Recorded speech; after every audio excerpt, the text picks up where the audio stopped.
When we are carrying grief and trauma, life feels so heavy. You may look fine on the outside, but the inside there might be this heaviness. But what if this pain wasn't the end of your story? What if this pain is the turning point for you? Think about the movie Good Will Hunting.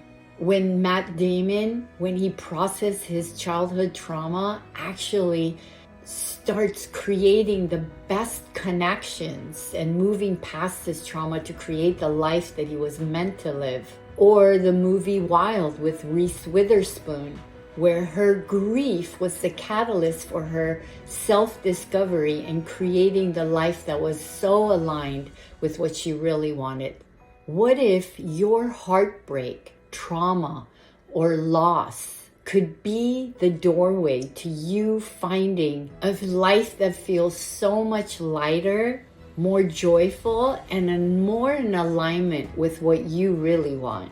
So many of my clients say, I can't move forward. They're haunted by the past, they're overwhelmed by the present, stuck in relationship patterns that they have a hard time breaking, nights filled with tossing and turning, and days filled with pretending that everything is okay when it's really not okay. And yet, I have watched people move from this heaviness to clarity.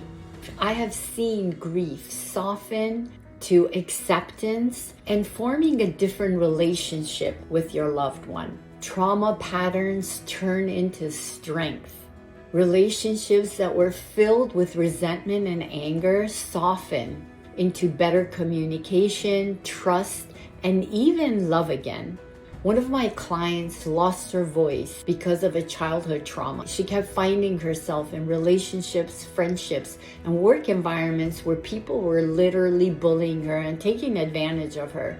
She finally broke her circle of friends, found her voice, quit her job, and start living a different kind of life where she felt free, created friendships where they honored her. Another client came to me paralyzed with grief from a parent passing, and when we processed the grief, she let go of a lot of guilt and created a different relationship with her loved one.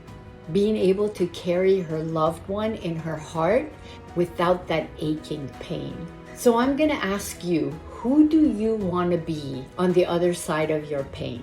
Someone that's weighed down by their past, or someone that's willing to turning grief into wisdom, pain into strength, and relationships into a source of joy? The people that work with me that benefit the most aren't the ones that have it all figured out. They're the ones that are willing to take the next step. If you think you're that person, I would love to take this journey with you, because on the other side of this pain and grief is a life that is fulfilling and in perfect alignment with what you want.